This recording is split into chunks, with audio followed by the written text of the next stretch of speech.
बच्चों, आज हम लोग इस वीडियो में देखेंगे कार्य पुस्तिका प्रकृति। ये कक्षा 5 की प्रकृति की कार्य पुस्तिका है।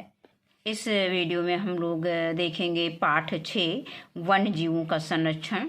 तो इसमें पार्ट 1 हम लोग देख चुके हैं। आज हम लोग इस वीडियो में पार्ट 2 देखेंगे।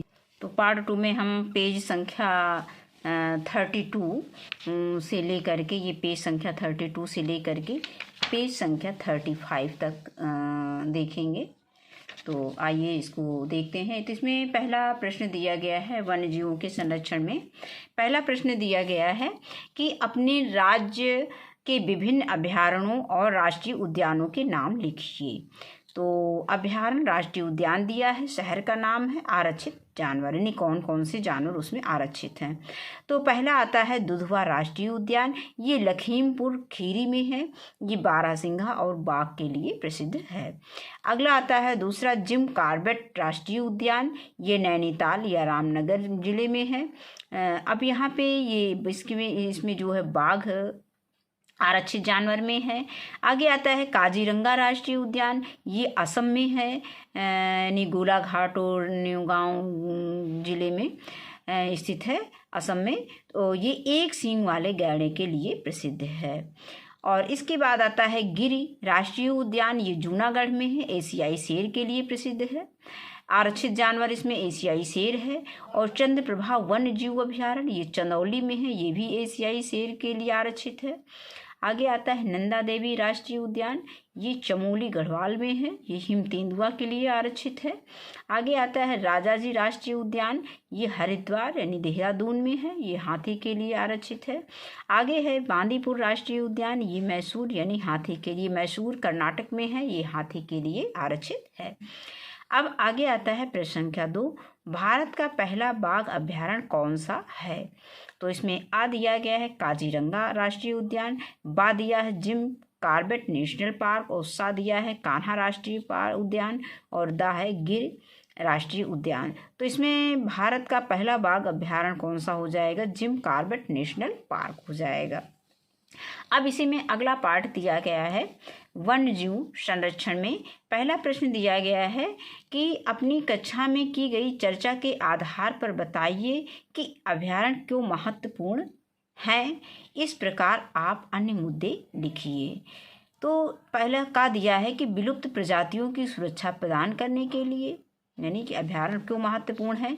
एक तो विलुप्त प्रजातियों को सुरक्षा प्रदान करने के लिए, दूसरा है संकटग्रस्त प्रजातियों की सुरक्षा प्रदान करने के लिए, और तीसरा दिया गया है वन्य जीवों की सुरक्षा प्रदान करने के लिए, और अगला चौथा दिया है पशु पक्षियों को स्वतंत्र रहने के लिए, यानी जहाँ पे पशु पक्षी स्वतंत्र रूप से रह सकते हैं, इसके लिए है। इसके आगे हमें कुछ पॉइंट और देने हैं। तो इसमें हम दे सकते हैं कि वन्य जीवों का शिकार करना मना होता है यहाँ पे अभयारण्य में। और नंबर 4 है सभी प्रकार के वन्य जीवों को एक ही स्थान पर देखने में सुविधाजनक होता है। जैसे हम लोग चाहें कि सब वन्य जीवों को एक देखना चाहें, तो ऐसे तो हमारे लिए संभव नहीं है। सभी जीव जंतु हमें अलग अलग जंगलों में मिलेंगे, लेकिन अभयारण्य में क्या होता है कि अभयारण्य में हम सभी जीव जंतुओं को एक स्थान पर देख सकते हैं। अब आगे आता है प्रश्न संख्या 2, नीचे दिए गए नक्शे के भारत के किन्हीं 3 अभयारण्यों और राष्ट्रीय उद्यानों को प्रदर्शित कीजिए। हाँ, तो ये पॉइंट एक बार फिर से देख लेते हैं। सभी प्रकार के वन्य जीवों को एक ही स्थान पर देखने में सुविधाजनक होती है। अब आता है प्रश्न संख्या 2 कि नीचे दिए गए नक्शे में भारत के किन्हीं 3 अभयारण्यों और राष्ट्रीय उद्यानों को प्रदर्शित कीजिए।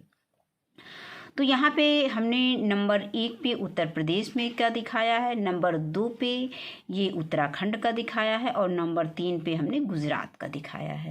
यानी यहाँ पे जो जो राष्ट्रीय अभयारण्य हैं उसको हम नक्शे में डिनोट कर सकते हैं, नक्शे में दिखा सकते हैं। तो नंबर 1 यानी उत्तर प्रदेश में हमारा ये चंद्रप्रभा राष्ट्रीय उद्यान उत्तर प्रदेश में है, यहाँ पे दिख सकते हैं। इसके बाद दुधवा नेशनल पार्क उत्तर प्रदेश में है, यहाँ पे लिख सकते हैं। दूसरा आता है जिम कॉर्बेट उद्यान, राष्ट्रीय उद्यान ये उत्तराखंड में है, यहाँ पे दिखा सकते हैं। और नंदा देवी राष्ट्रीय उद्यान उत्तराखंड में है, इसको यहाँ पे दिखा सकते हैं।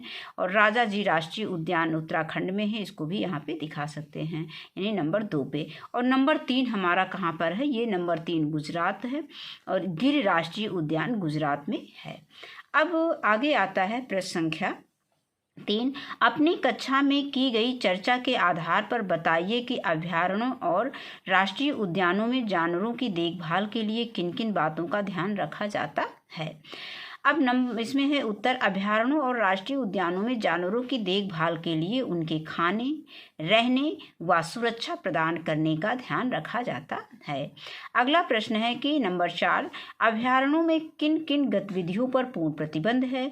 तो अभयारण्यों में अतिक्रमण, जंगली जानवरों का शिकार करने, पर्यटन भवन का निर्माण करने आदि गतिविधियों पर पूरी तरह से प्रतिबंध है।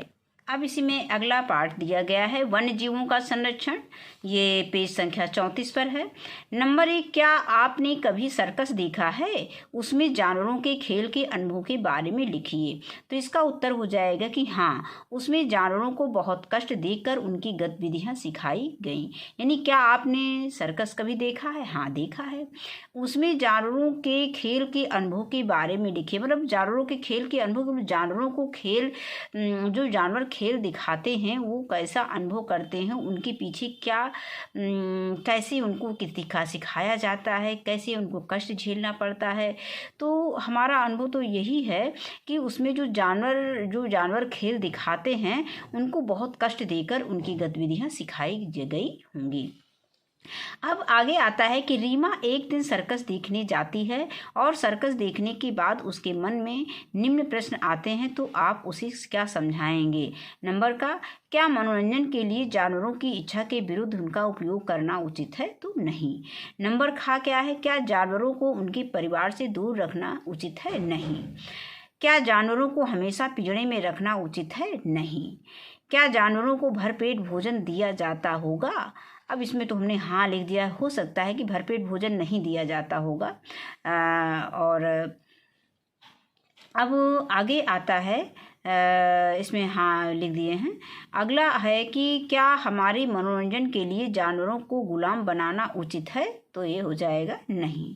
अब अगला आता है कि यदि आपको पिंजरे में बंद कर दिया जाए तो आपको कब डर लगेगा?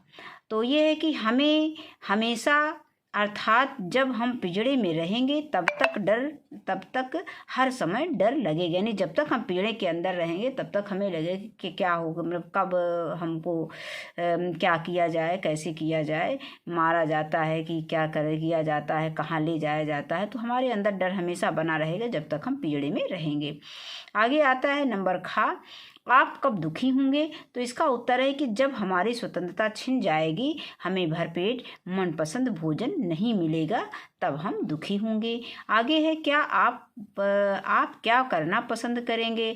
तो इसका उत्तर हो जाएगा कि हम उस पिंजरे से बाहर निकलना पसंद करेंगे। अगला आता है, इसी के आगे दिया गया है, यदि बाहर आने का मौका मिले तो आप क्या करेंगे? तुरंत बाहर निकल जाएंगे। यानी पिंजरे में जहाँ भी रहेंगे, जैसे भी हमको मौका मिलेगा वैसे हम तुरंत निकलेंगे। वैसे भी हम देखते हैं कि अगर किसी भी जानवर को, किसी भी पक्षी को या खरगोश को, किसी भी जानवर को आप पिंजरे में रखेंगे तो आप जैसे ही उस पिंजरे को खोलेंगे वो जानवर तुरंत बाहर निकलने का प्रयास करता है। तो अब आगे आता है, आपको क्या क्या पसंद नहीं है? हमें बंधन में रहना पसंद नहीं है। आगे आता है नंबर 4, अंतिम प्रश्न है इसमें, नीचे दिए गए प्राणी का चित्र देखकर सारणी को पूरा कीजिए। तो प्राणी दिया गया है, प्राणियों के नाम दिए गए हैं, आपने उन्हें कहाँ उदास देखा है, उनको क्या क्या तकलीफ हो सकती है, उनकी तकलीफ दूर करने के लिए क्या उपाय करना चाहिए, यानी आपको क्या करना चाहिए। तो हम पहले चित्र में देखते हैं कि एक तोता दिखाया गया है, तोता पिंजरे में बंद है, तो प्राणी का नाम तोता हो जाएगा। आपने उन्हें कहाँ उदास देखा है? पिंजरे में। पिंजरे में तोता उदास रहता है, लेकिन जब हम पेड़ों पर देखते हैं, कहीं अन्य जगहों पर देखते हैं तो तोता बहुत प्रसन्न नजर आता है। उनको क्या क्या तकलीफ हो सकती है? खाने पीने व घूमने फिरने की तथा खुली हवा में सांस लेने की तकलीफ हो सकती है। क्योंकि ये सब जानवर क्या होते हैं, खुले हवा में रहते हैं, खुली सांस लेना पसंद करते हैं खुली हवा में, तो पिंजरे में इनको मतलब अच्छा नहीं लगता है, खुली हवा इनको नहीं मिल पाती है। अब उनकी तकलीफ दूर करने के लिए हमें क्या करना चाहिए, उन्हें पिंजरे में नहीं रखना चाहिए, यानी उन्हें स्वतंत्र छोड़ देना चाहिए जंगल में, पेड़ों पर। आगे आता है सपेरा यानी सांप। सांप जो है पिटारी में बंद है और स्वतंत्रता पूर्वक घूमने में तथा जंगल के जानवरों से मिलने में असमर्थ है, उन्हें कैद में नहीं रखना चाहिए। आगे आता है कि बंदर। बंदर मदारी के पास है, स्वतंत्रता पूर्वक घूमने फिरने खाने पीने में उसको तकलीफ हो रही है और उसको क्या करना चाहिए, उसकी तकलीफ को दूर करने के लिए उसे हमें स्वतंत्र जंगल में स्वतंत्र छोड़ देना चाहिए। अब आगे आता है हाथी। हाथी जो है मनुष्य के पास है, यानी हाथीवान के पास है, तो उसकी स्वतंत्रता भी छिन गई है, उसको जंगल में स्वतंत्रता पूर्वक विचरण करना चाहिए, जो कि उसको नहीं मिल पा रहा है। वो इसी बात की उसको तकलीफ है, तो उसे हमें स्वतंत्र मतलब उसका दुख दूर करने के लिए, उसकी तकलीफ दूर करने के लिए हमें उसे स्वतंत्र रूप में जंगल में छोड़ देना चाहिए।